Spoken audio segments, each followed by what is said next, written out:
Okay जी, good evening. कुछ doubt है आप लोगों के जो पूछना चाहो?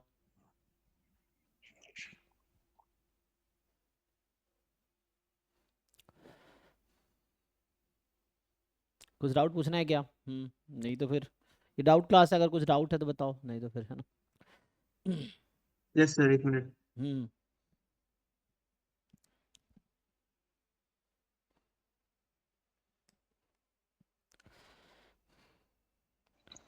सर व्हाट्सएप में भेजा है आपको। अच्छा।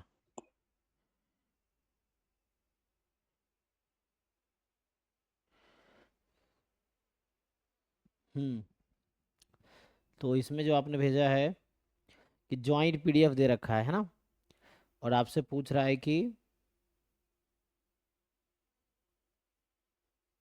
बाई वेरिएट रैंडम वेरिएबल दें तो एक्स लेस देन 2y। तो इंटीग्रेट करके ही होगा, इंटीग्रेशन कर पाएंगे? सर इसको इंटीग्रेट किया था बट बहुत लंबा हो रहा है, तो तब मैं इसको पोलर कोऑर्डिनेट से मतलब ट्रांसफॉर्मेशन किया। हम्म तो उससे सर कैसे करें वो थोड़ा बता दीजिए पोलर कोऑर्डिनेट से।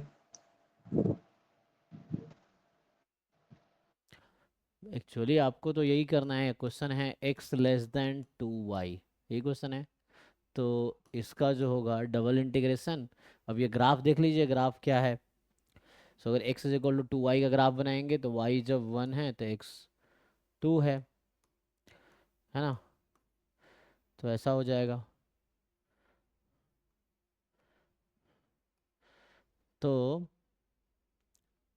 और यहाँ पे आएगा 1/2 पाई ई की power minus root under x square plus y square, है ना। और डी वाई डी एक्स। और लिमिट आपका रीजन कौन सा है? तो एक्स लेस देन 2y कौन सा रीजन है?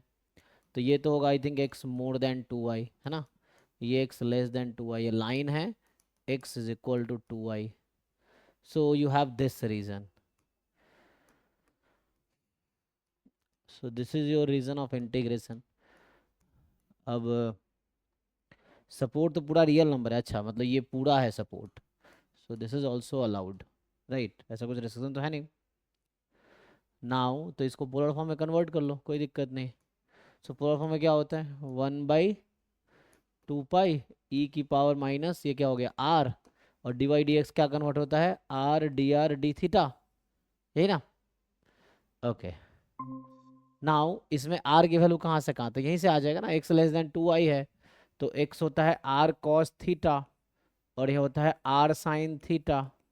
तो आर तो अभी ऐसे कैंसिल हो जाएगा, तो ये हो गया cos theta less than 2 sin theta.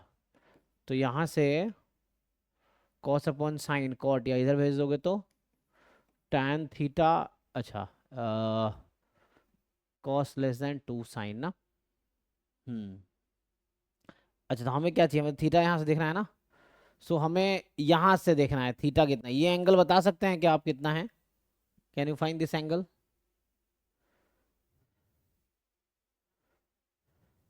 हाँ, यही से आ जाएगा ना टैन थीटा, है ना, यहाँ से। क्योंकि ये लाइन वो है ना 1/2। सो टैन से यहाँ क्या आएगा? मोर देन 1/2 ना। तो मतलब ये एंगल कितना है? आपका एंगल कैसे निकालते हो आप लोग? क्या ये एंगल बता पाओगे? सो ये लाइन के करस्पॉन्डिंग इसका स्लोप यही होगा ना। What is slope of this line, ऐसे बोल देता हूँ। x बराबर 2y का स्लोप कितना है? dy/dx कितना आएगा? 1/2 इससे। सर और टेन इनवर्स हाफ। ये tan थीटा होता है जी, तो थीटा आपका हो गया tan इनवर्स हाफ एक्चुअली। सो ये एंगल है tan इनवर्स हाफ। तो ये कहाँ से कहाँ तक जा रहा है? तो यहाँ से लेके यहाँ तक, और ये तो अपोजिट वो है। तो व्हाट इज दिस एंगल? तो मतलब कहने वाला ये एंगल यहाँ से tan इनवर्स हाफ से स्टार्ट होकर कहाँ तक जाएगा, आप क्या लोगे? सो थीटा होगा tan इनवर्स हाफ से लेके pi plus tan inverse half, यही होगा ना। क्योंकि ये पूरा 180 डिग्री है ना ये तो यहाँ से पाई ऐड हो जाएगा जस्ट। क्योंकि ये एंगल तो एट द एंड पाई ही है ना। तो tan इनवर्स हाँ हाफ से sir. Pi plus tan inverse half, क्योंकि पाई है। अब आर का एंगल आपको बताना, आर कहाँ से कहाँ तक, what is the red, R की लिमिट क्या लोगे आप? आर कहाँ से स्टार्ट हो रहा है? तो ये ओरिजिन है। तो 0 से इन्फिनिटी। अब बताओ क्या इंटीग्रेशन हो पाएगा? बाई पार्ट लगा लोगे तो गामा पे ही फिट हो जाएगा। गामा फिट नहीं हो जाएगा? हो तो क्या गामा पे, देखो। So this fits on gamma distribution actually. जो पहला है तो ये तो ऐसे ही रह जाएगा, tan इनवर्स हाफ से pi plus tan inverse half.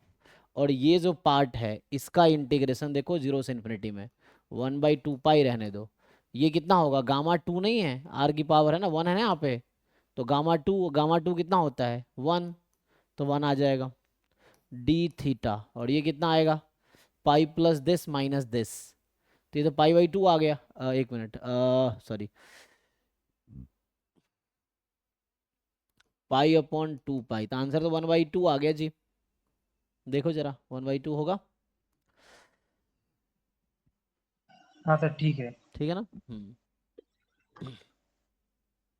इस तरीके से जो दूसरा क्वेश्चन आपने भेजा है उसमें जो है। सर वो हम्म सर उसमें उन्होंने मुझे रेकरेंस रिलेशनशिप सॉल्व करना है।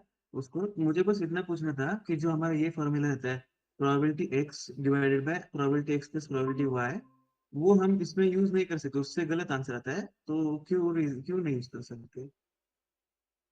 एक मिनट, x1 x2 xn जो है IID है, यूनिफॉर्म थीटा इससे। And find the UM/VUE of θ1/θ2। So θ1/θ2 ये एक स्टैंडर्ड क्वेश्चन है, थोड़ा वो होगा बट हो जाएगा। तो आप क्या कहना चाह रहे हैं, किससे करते हैं? मतलब आपका क्या पॉइंट था कि यहाँ क्या करना है? यहाँ तो बस अनबायस एस्टिमेटर, ये 2 पैरामीटर वाला हो गया ना। तो कंप्लीट हम्म। सफिशिएंट एस्टिमेटर निकालेंगे एंड देन हाँ कंप्लीट सर। सब, वही कंप्लीट सफिशिएंट निकाल के अनबायस सर यहाँ पे एस्टिमेट। एक्स ऑर्डर वन और एक्स ऑर्डर एन जो है वो कंप्लीट सफिशिएंट होगा। ठीक है। पर उसका बहुत सारे कॉम्बिनेशन से मैंने चेक कर लिया, बट अनबस एस्टिमेटर नहीं आ रहा उस चीज हाँ का। हाँ, तो ये इतना आसान क्वेश्चन नहीं होगा, ये थोड़ा सा आपको दिमाग लगाना पड़ेगा। तो वैसे डायरेक्टली अनबायस एस्टिमेटर नहीं आएगा। तो आप है ना, ये θ1/θ2 प्रोबेबिलिटी कब आएगी? क्वेश्चन ये है, θ1/θ2 किसी केस में बता सकते हैं प्रोबेबिलिटी कब होगी?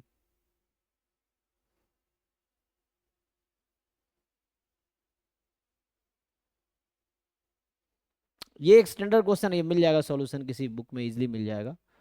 ट्राई करके देख लेते हैं।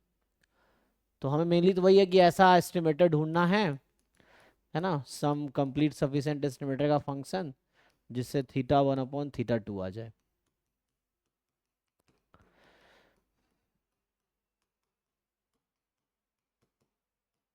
ठीक है ना? तो ढूंढो।